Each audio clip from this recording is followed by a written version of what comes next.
जी, आज का हमारा नेक्स्ट टॉपिक है न्यूमेरिकल एनालिसिस का। पिछले लेक्चर में हमने डूलिटल मेथड देखा था। आज हम देख रहे हैं क्रॉट्स मेथड है। ठीक है, सिस्टम ऑफ लीनियर इक्वेशंस को सॉल्व करने का ये एक मेथड है। वीडियो में आगे बढ़ने से पहले अगर आप चैनल पे न्यू हैं तो प्लीज़ चैनल को सब्सक्राइब कीजिएगा और वीडियो को लाइक करें। हमारे पास क्रॉट्स मेथड क्या कहते हैं। Crout's method is use to solve the system of linear equation. Now we can use the working rule और steps that we follow the solve of system of linear equations. Crout's method जो है हमारे पास system of linear equations को solve करने के लिए use होता है। इसके कौन से स्टेप्स हैं जो हमें इसे सॉल्व करने के लिए, सिस्टम ऑफ लीनियर इक्वेशन को सॉल्व करने के लिए कौन से स्टेप्स फॉलो करना पड़ते हैं, वो हम देखते हैं। जिस तरह हमने डूलिटल मेथड की तरह देखा था, डूलिटल मेथड पढ़ा था पिछले लेक्चर में, बिल्कुल सेम उसी तरह ही है। कुछ मतलब सिर्फ कुछ जहाँ पे हमने एल यू डिकम्पोजिशन, एल और यू मैट्रिक्स डिक्लेयर किए थे, वहाँ पे सिर्फ उन मैट्रिक्स के अंदर चेंज होगा। बाकी सारा मेथड जो है वो डूलिटल मेथड वाला ही है, एल यू डिकम्पोजिशन वाला मेथड ही है। वर्किंग रूल हमारे पास है गिवन। अगर हमें सिस्टम ऑफ लीनियर इक्वेशंस तो हमें गिवन होंगी। ठीक है, यहाँ पे हम लेट कर रहे हैं कि 3x3 का मैट्रिक्स है। ठीक है, ये है, उसको हम मैट्रिक्स की फॉर्म में लिख रहे हैं। मैट्रिक्स की फॉर्म में लिखने के बाद इस मैट्रिक्स को हम ए कहते हैं, इसको एक्स मैट्रिक्स कहते हैं और इस मैट्रिक्स को बी मैट्रिक्स कहते हैं या स्केलर मैट्रिक्स कहते हैं। ठीक है, पहला स्टेप ये है कि मैट्रिक्स फॉर्म में लिखना है, किस तरह A x is equal to B form में। उसके बाद नेक्स्ट था कि लेट कर लेना है A is equal to L U. L क्या है, लोअर ट्राइंगुलर मैट्रिक्स है, और यू हमारे पास है अपर ट्राइंगुलर मैट्रिक्स। अब लोअर ट्राइंगुलर मैट्रिक्स हमारे पास एल क्या होगा, L11 0 0, L21 L22 0, L31 32 and 33। पिछले डूलिटल मेथड में हमने क्या किया था कि ये वाली जो इसकी मेन डायगोनल वाली एंट्रीज थी, ये क्या थी, 1 1 थी। लेकिन यहाँ पे हमारे पास L1 L, L22 and L33 है, ये चेंज आए। और यू मैट्रिक्स के अंदर यहाँ पे U12 U11 U21 and U33 था। अब यहाँ पे हमारे पास यू मैट्रिक्स के अंदर मेन डायगोनल जो है वो सारा 1 है। ये हमारे पास मेन डिफरेंस है डूलिटल मेथड और क्रॉट्स मेथड के अंदर। अब हमने सबसे पहले इस स्टेप को फॉलो करना है। ठीक है, A is equal to L U के इक्वल करके फिर हमने इसको सॉल्व, किसके इक्वल बन जाएगी इक्वेशन, ए की वैल्यू को इस इक्वेशन में पुट करेंगे तो हमारे पास आ जाएगा L U x is equal to B आ जाएगा। ठीक है, यहाँ पे हमारे पास एल मैट्रिक्स ये है और यू मैट्रिक्स ये होगा। A x is equal to B matrix थी इक्वेशन नंबर 1। इसके अंदर हमने एक्स की जगह पे ए की जगह पे उसकी वैल्यू पुट कर दी एल यू, क्या बन गया, L U x is equal to B. उसके बाद हमने क्या किया, यू एक्स को किसके इक्वल लेट कर लिया, वाई के इक्वल लेट किया। और वाई यहाँ पे क्या है, 3x3 का मैट्रिक्स था, तो यहाँ पे वाई की वैल्यू क्या बन रही है, y1 y2 और y3 बन रही है। ठीक है, अब इसे हम सिंप्लीफाई करेंगे, यहाँ से y1 y2 y3 की वैल्यूज़ नहीं कैलकुलेट करेंगे। अब यू एक्स की जगह पे जब हम यहाँ पे पुट करेंगे तो क्या बन जाएगी, हमारे पास इक्वेशन क्या बन जाएगी, L Y is equal to B बन जाएगी। ठीक है, अब हमने क्या करना है, सॉल्व द इक्वेशन 3। हमने इस इक्वेशन को सॉल्व करना है और यहाँ से y की वैल्यू निकालनी है। देन y की वैल्यू निकालने के बाद after solving the equation 3 put y is equal to U X then calculate x। ठीक है, कि y की वैल्यू जो हमने यू एक्स के इक्वल कहा था, फिर हमने इसको हल करना है। U X is equal to Y को हम सॉल्व करेंगे, इक्वेशन नंबर 2 को सॉल्व करेंगे तो हमारे पास x की वैल्यूज़ आ जाएंगी। अब इसकी एक हम एग्जांपल देखते हैं कि कैसे हम सिस्टम ऑफ लीनियर इक्वेशंस को क्रॉट्स मेथड के साथ सॉल्व कर सकते हैं। क्वेश्चन गिवन है हमारे पास, solve the system of linear equation this by Crout's method. हमें एक system of linear equations given है 3x3, 3 इक्वेशंस गिवन है। ठीक है, और यहाँ पे सबसे पहले हम इसको मैट्रिक्स फॉर्म में लिख रहे हैं। मैट्रिक्स फॉर्म में लिखने के बाद किस तरह लिखा, हमने ए मैट्रिक्स को कहा, इसको एक्स मैट्रिक्स कहा और इसको बी कहा। फिर हमने लेट कर रहे हैं कि A is equal to L U के इक्वल है। एल मैट्रिक्स हमने देखा था अभी पीछे इसकी थ्योरी के अंदर, इसके वर्किंग रूल में, कि एल मैट्रिक्स इसके इक्वल था ये चीज़, और यू मैट्रिक्स इसके इक्वल था अपर ट्राइंगुलर मैट्रिक्स जो कि इसके बराबर था। ठीक है, अब हमने इन दोनों एल और यू को यहाँ पे पुट करना है। ए की वैल्यू हमें गिवन है ये। ठीक है, ए मैट्रिक्स लिखा हमने is equal to L matrix और यू मैट्रिक्स। एल और यू आपस में मल्टीप्लाई हो रहे हैं, इनको मल्टीप्लाई करवाया।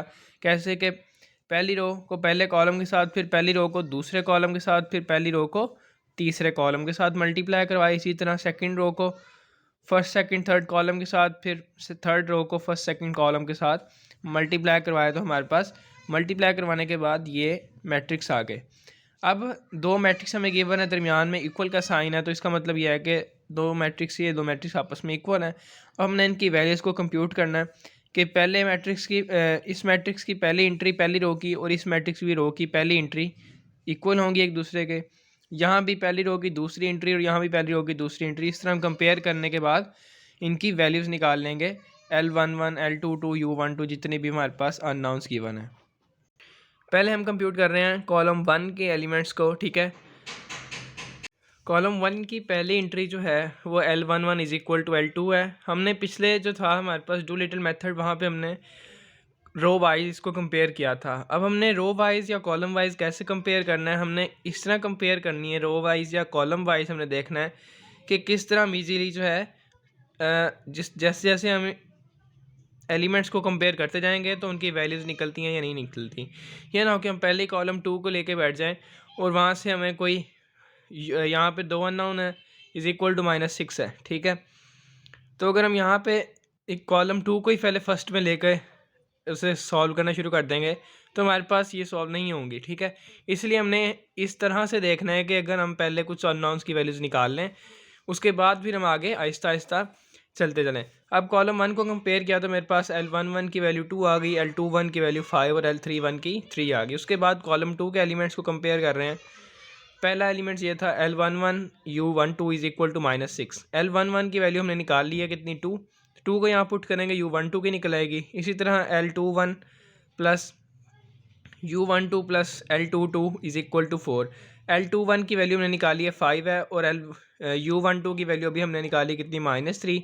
तो दोनों की वैल्यू को यहाँ पुट करेंगे तो जाके ऐड कर देंगे तो कितना बन जाएगा, L22 इज इक्वल टू 19। इसी तरह हमने इस एंट्री को भी सिंप्लीफाई किया तो हमारे पास L32 की वैल्यू कितनी आ गई, 10 आ गई। अब ये कॉलम 2 भी हो गया, 1 भी हो गया। उसके बाद अब कॉलम 3 की एंट्रीज़ को कंप्यूट करना है तो क्या बन जाएगा, पहली एंट्री है हमारे पास L11 U13 is equal to 8 है। L11 की वैल्यू हमने ऊपर निकाली है, कितनी थी, 2 थी। तो हम यहाँ पे पुट करेंगे 2 मल्टीप्लाई और इधर आके डिवाइड, तो U13 की वैल्यू कितनी आ जाएगी, 4। नेक्स्ट एंट्री है L21 U13 plus L22 U23 is equal to -3। L21 की वैल्यू हमने ऊपर फाइंड किया, कितनी आई थी, 5 आई थी, ठीक है। ये उसके बाद हमारे पास U13 की वैल्यू कितनी थी, U13 की हमारे पास वैल्यू आई है U13, ये 4 आई है। उसके बाद L22 की वैल्यू हमने ऊपर फाइंड किया है, कितनी आई है, 19 आई है। तो 19 तीनों वैल्यूज़ को यहाँ पुट करेंगे, U23 की वैल्यूज़ निकाल लेंगे। इसी तरह हमने थर्ड एंट्री को भी सिंप्लीफाई किया तो हमारे पास L33 की वैल्यू भी कितनी आ गई, 40/19 आ गई। अब हमने L33, U23 और U13 और बाकी जितनी भी वैल्यूज़ हमने फाइंड की हैं, इनको हमने L और U मैट्रिक्स के अंदर जो अननाउंस थे वहाँ पे पुट कर देना। तो हमारे पास एक L मैट्रिक्स बन जाएगा और एक U मैट्रिक्स बन जाएगा। तो हमने यहाँ पे सारी L और U की एंट्रीज़ को जिस तरह हमारे पास मैट्रिक्स गिवन थे उनकी एंट्रीज़ को पुट किया। पुट करने के बाद हमें पता था कि AX इज़ इक्वल टू किसके है, B के। हमने A को लेट किया था LU is equal to B हो गया था। और UX को हमने नेक्स्ट स्टेप में क्या देखा था कि वर्किंग स्टेप में पहला हमारे पास, उसके बाद नेक्स्ट स्टेप क्या था कि UX is equal to Y करना है। अब हमने UX को Y के इक्वल लेट किया।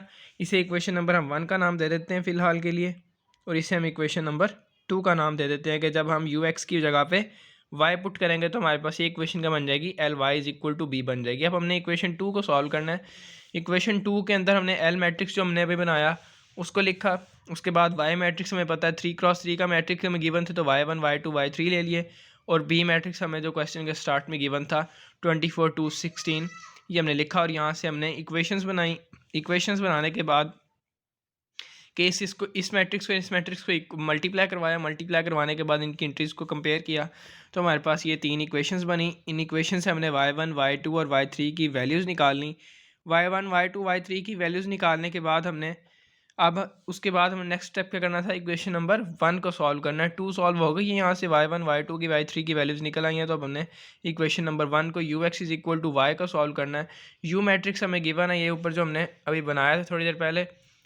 अब हमने U मैट्रिक्स ये लिखना है और X मैट्रिक्स के अंदर हमने X Y Z लिखना है। और Y मैट्रिक्स हमने कैलकुलेट कर लिया है कि Y1 की एंट्री कितनी है, 12 है। Y2 की एंट्री ये है और Y3 की एंट्री कितनी है, 5 है। सो द Y मैट्रिक्स ये बन गया। नेक्स्ट हमने क्या फाइंड करना है, UX is equal to Y। U matrix ये लिखा, X मैट्रिक्स ये इज इक्वल टू Y। यहाँ पे भी हमने इन इक्वेशंस फॉर्म में लिखा। इक्वेशन हमारे पास यहाँ से मैं स्टार्ट कर रहा हूँ कि Z इज इक्वल टू 5 आ जाएगा। Y minus 23/19, z is equal to -58/19, और ये 3 इक्वेशंस बनेंगी। इक्वेशंस बनने के बाद यहाँ से मैंने एक्स वाई जेड की वैल्यूज़ निकाली। सो दस द एक्स मैट्रिक्स इज़ के एक्स मैट्रिक्स हमारे पास फिर क्या बन जाएगा 1 3 5। ठीक है, फर्स्ट वैल्यू एक्स की है, सेकंड वैल्यू वाई की, और थर्ड वैल्यू जेड की है। तो एक्स की वैल्यू 1 है, वाई की वैल्यू 3 और जेड की वैल्यू 5 है। तो ये था आज का हमारा टॉपिक क्रॉट्स मेथड। नेक्स्ट लेक्चर में हम इंशाल्लाह इससे नेक्स्ट टॉपिक पढ़ेंगे।